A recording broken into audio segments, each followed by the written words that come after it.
Hello, everybody.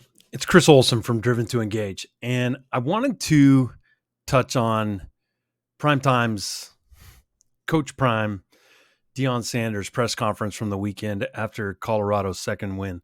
Not because I want to cover it from a football perspective, but because I want to cover it from an automotive perspective, because I think there's some things that he's doing, like his personality or whatever.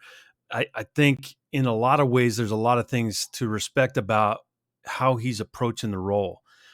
First and foremost is what you see in a lot of what he's saying is that he's the leader he wishes he had. And I think for a lot of us, do we really reflect on how we approach managing our teams in that same manner? Are we the leader we wish we had? And I think when you see how he's going about this, I think he's just speaking to these kids in a way that a lot of other coaches can't, but fundamentally, this is him, right? And it's authentic. And right, wrong, or indifferent, kids are flocking to him. And so I just kind of want to listen to this and go through, and I want to pick out a few pieces that I think really apply to what we're doing in automotive.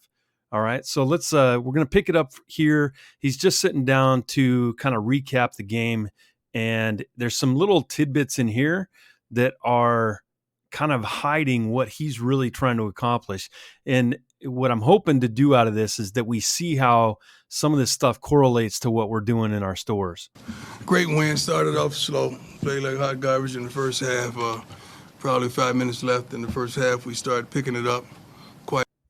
So he could literally be saying we were playing like hot garbage until 4:00 in the afternoon on Friday, before the internet department started kicking in with a few of their appointments, and we were able to make a game of it. A bit and doing what we're capable of doing.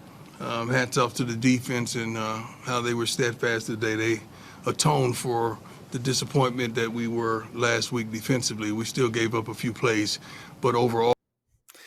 So the defense, is that our BDC saying?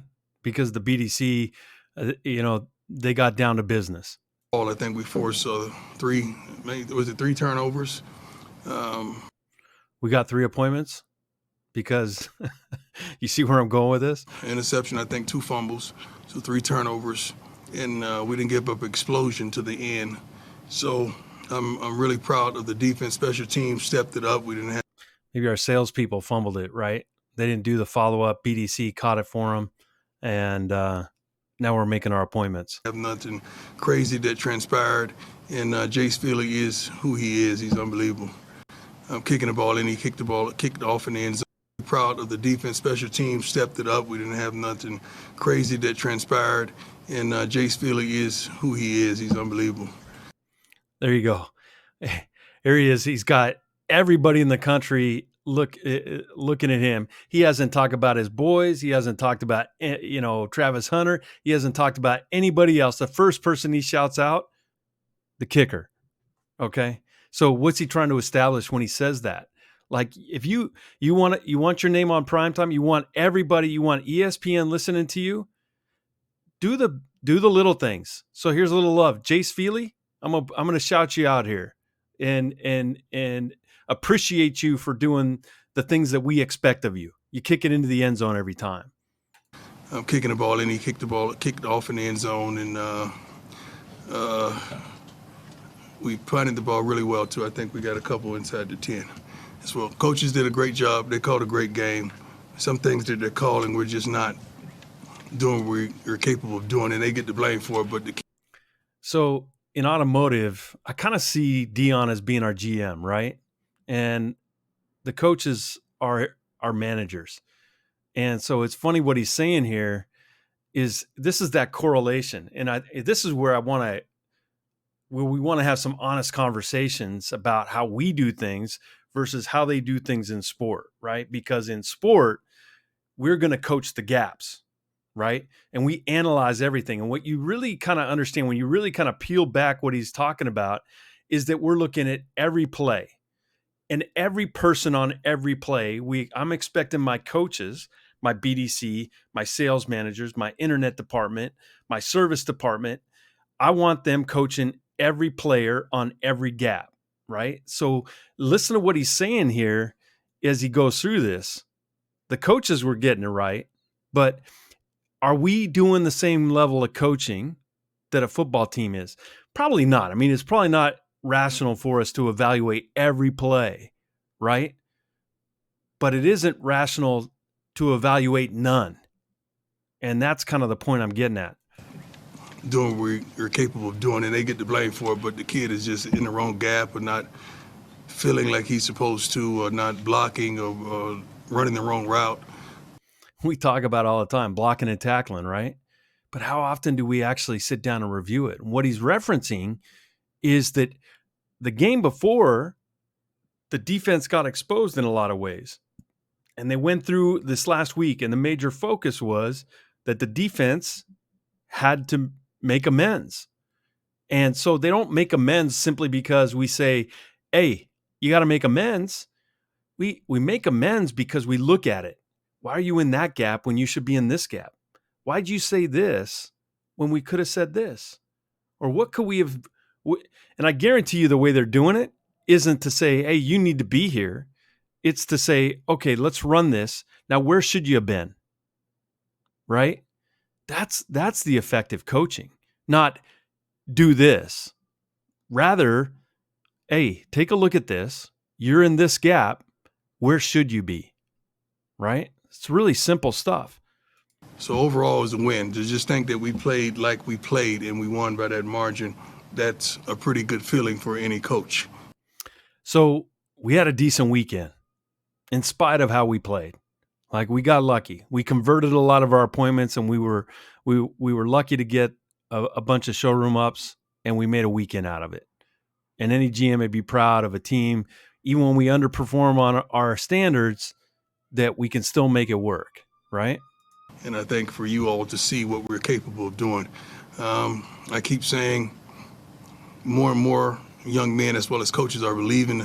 Now, you all, he's referencing the media, but you all may be your dealer principal or your corporate executives. You know, from what you're seeing, you know, this was decent, but we're not where we want to be. I think we're up to probably 80% now of young men in that locker room, as well as staff and support staff, truly believing what we're capable of doing. What are we truly capable of? And see, the thing is, when you look at what Coach Prime has done since he started at Jackson State, everything's been about belief, right? And it's not just belief for the sake of belief, but in a few minutes he touches on it, and he's set up his values and behaviors and the standards that they expect. And so it can't just be belief for the sake of belief, but it's belief in this process, belief in the standards that we're going to set for ourselves that are different from everybody else that we're playing. It's not believing in me, it's believing in what we're capable of doing. That was the question I posed to the gentleman last week. It wasn't about me, it was about the young man and what we possess. Let's go. Ariel Arsuto, 9 News. After last week's win, the talk was just about truly believing and really kind of the us against the world mentality. Right. After this week's, see, he's not referencing it once. This is coming up. This is a theme. This is what they're taking a team that won one game a year ago, and now they beat the team that played for the national championship last year and beat them to open the season this year, and then they've won their first home game. Next week, College Game Day is going to Colorado, Boulder. A year ago, could you have imagined a scenario where that would have happened? win, it was a very different type of win, more decisive type of win. What is the mentality this week? We didn't just want to win, we wanted to dominate. In the first half, we weren't dominant. In the second half, we got it together, and we began to dominate, but we wanted to. It's mindset, right? He's just talking about mindset. Now, dominate, yeah, you want to dominate your market, and you want to be eating some of your competition's lunch, right? But it's mindset. Is it just each salesperson thinking, I just got to get mine? Or each manager boasting about, how they just made a home run on this last deal? No, it's that collectively as a team, that we're dominant. But you don't have to make it what Coach Prime is saying. Make it what your standards are. That there's a belief of what we're truly capable of that's beyond average. Really impose our will, because the whole theme of the week was it's personal. One of the funniest moments in the This is the stuff where, let's face it, he's not here because he's the most humble guy in the room, right? Deion Sanders, since I was a kid, has been known for his ego. And he's scratching that itch a little bit here. During game, after Shador took his helmet off after he made the tremendous scramble, it was like a Heisman type play. And I went over and said, you cannot do that. You cannot take your helmet off. He said, Dad, it's personal. And I just laughed. I just bent over and laughed my butt off. And the reason I want to cover this is really, we don't have to be so damn serious all the time, right? In the middle of a game, any coach, I swear to God, if you'd have done something like that, you'd have been benched for a quarter back in the day, right? But he's trying to he's trying to be the leader he wishes he had, that he wants them to have a personality. Now, it's going to be funny how that starts getting legs, that, okay, well, if Shador can do it, then maybe I can do it. And we may find out that not everybody's family, right? But at this point, I appreciate that at least he can have a laugh in a moment where he's trying to be serious. So I'm going to fast forward here now and go out here to 2 minutes and, sorry, what are we at? 7 minutes and 30 seconds here. There's a conversation that applies to what we're talking about. I truly do. Thank you. Coach. Brian Howard from the Daily Camera. What's going on, boss? You had a couple guys like Chick and Cam that didn't play a whole lot last week, but had big impacts today. Yeah. Does that help with that belief that more guys believe when they know that they're going to get their shot? Well, you got to practice. You got to practice and prepare in order to get your shot. You can't just think you're going to get your shot and you act meandering around practice. Chick has really been in the playbook. He's a Fort Myers boy, so I have a vested interest. How much are our people invested in themselves? I mean, it's one thing that they do training with their managers, but how much sharpening of the tool are they doing? Or is the sharpening of the tool just make it into work? Never mind, they make it into work on time. But is there an expectation that they're trying to go above and beyond? Do we have training in place? Do we have things that we expect to see from our people that every day they're trying to be a better version of themselves? Man, I see so little of it out there, right? And I'm calling myself out as much as anybody else in this, because I know my people are following my content here. And I didn't always walk this talk, and half the reason I'm doing this is not because I was great at it. It was because I was flawed, in that I see that we could be so much better. And that's really why I want to do this stuff. In him, I wanted to see him do well. He's my homeboy coming from the hometown, and Cam played for me in high school, so I definitely want. So he's got these two kids that he's telling everybody, listen, even these kids who are my homeboys, they're from my hometown, doesn't mean that you get a walk-up start. They're standards. They're standards. Maybe these two guys now are counted in that 80% that truly believe, right? So let's fast forward here a little bit further and see where we go here. Hey, Coach. Eric Christensen from CBS Sports Colorado. How you doing? Yes, sir. How you doing? You said the defensive tone for their performance last week. You said the theme this week was it's personal.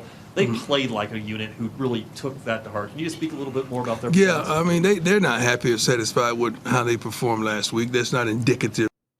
So the only way a team can be unhappy with how they performed is that they didn't meet the standards, right? They didn't meet the expectation. And the only way they can do it is be very clear about what the expectation is. It's not just see a car, sell a car. It's, are we doing the work that we expect to be done every day? And are we clear about what that expectation is? The only way you can know is to truly inspect what you expect. And we hear that a lot. It's not running a report. It's not doing a role play or butterflying a car in the parking lot. Inspect what you expect is open up your CRM, open up a lead, and then evaluate it. Better yet, have your salesperson evaluate it for you. What did they do? Ask them, what did you do well in this? What could you have done better? And don't let them off the hook with, oh, I nailed it. Because what you'll find if you truly inspect what you expect is you get an understanding of what your people are actually doing, and they get an understanding of what your true expectation is. And it'd be interesting, right? Ask each of your managers, what do you expect? Is it the same? This is how we know. This is inspecting what we expect. And this starts getting a steady theme of what we expect in the dealership. What are our standards? To who they were. Coach Kelly called it an excellent game. I'm hearing it on the headset, and guys got out of their gaps. They just didn't miss tackles. They just didn't do what they're capable of doing. So it's like, man, the correlation is insane, right? Because really, what he's talking about is it's like literally we call it coaching the gaps, right? But it's somebody's in the wrong gap. Well, okay, let's take a look at that video. Where should you be? Right? It's getting them to understand. The coach can call the play. We can set the process, but are they going to be in the right gap? Are they going to do the right things? Are they going to follow through on our expectations? But today, early on, just starting out the game the way they started was phenomenal. And they truly believe that they could be a dominant force. Mix in a few more sacks and pressures and keep the quarterback in the pocket. Coach Kelly went crazy when that guy slipped out of the pocket. I wish you could have. This sounds like the car business all day long, right? Every time, man, where's the insurance card? Deal jacket, right? But at the end of the day, this is what he's talking about, right? Is that we have expectations. We keep ringing this bell. I hope the theme is coming across here that are we really clear on what our expectations are? And I think at the end of the day, you can play this whole interview if you'd like. It's from Fox College Football from the weekend. But this is, say what you want about Deion Sanders. I actually think it's pretty cool. I think it's refreshing in the sense that he's just taken a different approach. And really, it's a guy who's being the leader that he wishes he had. And I think for what we're doing, what you're seeing here is just they're setting some clear expectations. And if you take anything away from this, is really, it might be interesting if you're a dealer principal and you go to each of your GMs, do they share the same vision you have? And if you're a GM, do all your sales managers, do all your management, is your executive team, do they share your vision? Because if they don't, it's worth a conversation because you got to get aligned. And that's where this business is going. The future, and it's funny, man, the stores that do this well, Mercedes-Benz, Fletcher Jones, Mercedes-Benz, Paragon Honda, Brian Benstock, all these high-performing stores. It's because the leaders have a clear vision that they've expressed to their management team. And it's why a guy like Brian Benstock doesn't need to be there every day micromanaging everybody's shit. It's because everybody understands the vision. They understand the expectation. And he's empowered them to carry that vision for him. So then he can go out and be the leader that he wants to be and be able to have the voice that he wants to have in the industry. So it really, man, you'd like to think it was 80% of the business is at his level. But the fact of the matter is we'd be lucky if there was 20, if we're honest. And I'm putting myself in that. But this is where we have to go. And I listened to this interview this last weekend. I wanted to do this conversation because this is the conversation we need to have. Well, one thing that seems to continue to stand out is the mental fortitude of this team. I mean, last week it was going toe-to-toe with TCU. This week it was finding a way to win despite that slow start. Can you just speak on the mental strength of this team? They're mentally tough. I mean, we look for the smart, tough, fast, and disciplined young men. Smart, tough, fast, disciplined. 4 values. Now, it could be that he just came up with that off the top of his head. Or it could be that it's it's what he's communicated to everybody in his organization, that that's what they're looking for. And they go and realize it when the pressure heats up. That's what's going to be kind of interesting about this with Deion, right? He's super magnanimous in this interview. He's chatting it up with all the media, and he's holding court. Well, it's all downhill sledding when you're winning. It's going to be really interesting to see when they don't, the version of Prime that we get. And I'm definitely coming back on that press conference, because really, as leaders, and man, this is something I'm constantly challenging myself with, is when the pressure cranks up, how do you react to it, right? Are you as even-keeled as you are when you're flying, right? And if you're having the hills and valleys and you can't regulate that, you're role modeling the wrong things in those moments. And I think that's a challenge for a lot of us. In automotive, there's no shortage of alphas, and our egos a lot of times get the better of us. And it's in those moments where the pressure cooks up that we have to maintain that same even keel, because everybody's watching, and your team will role model what you do, and it determines the culture in your store. So there's another bit from Prime. To fill our locker room and our rosters, and the majority of them feature several of those characteristics. I'm proud of the lack of consistency, but they're going to get it. I truly believe in that. Hey, Coach. Xavier Rolfe with Future Sports Broadcasters of America. I'm wondering, was the defense a big focus during the week leading up to the game? And defense is always the focus. We don't just focus on one unit, but they're always the focus on fixing the things that we were horrible at a week ago. We tried our best to bring resolution to that, as well as change personnel so that we would be better in those areas. But they played their butts off. So it's funny, it's talking about changing personnel, right? Shot across the bow. Like, you want to stay on the field, like, you got to get it right. We got standards. But this team hasn't scratched the surface of what it's capable of doing. We still got some players that are really good players, but they hadn't thrusted themselves. We weren't as disciplined as we normally are early in the game, but we played a smart game, and we just got to start quicker. We got to start quicker. We got to come out and let's go. But I'm happy that we had the ball in the second half. That's a lot. When you're able to go down and score, then you know you're going to get ball in the second half. That's like doubling down, and I love that. But this team hasn't scratched the surface of what it's capable of doing. We still got some players that are really good players, but they have. Man, it's this way he communicates belief in his team, right? Like, you all don't realize what we're fully capable of yet. As good as we're going, we've only scratched the surface of where we can go. And how often are we continually messaging that to our team? He's doing this on national TV, right?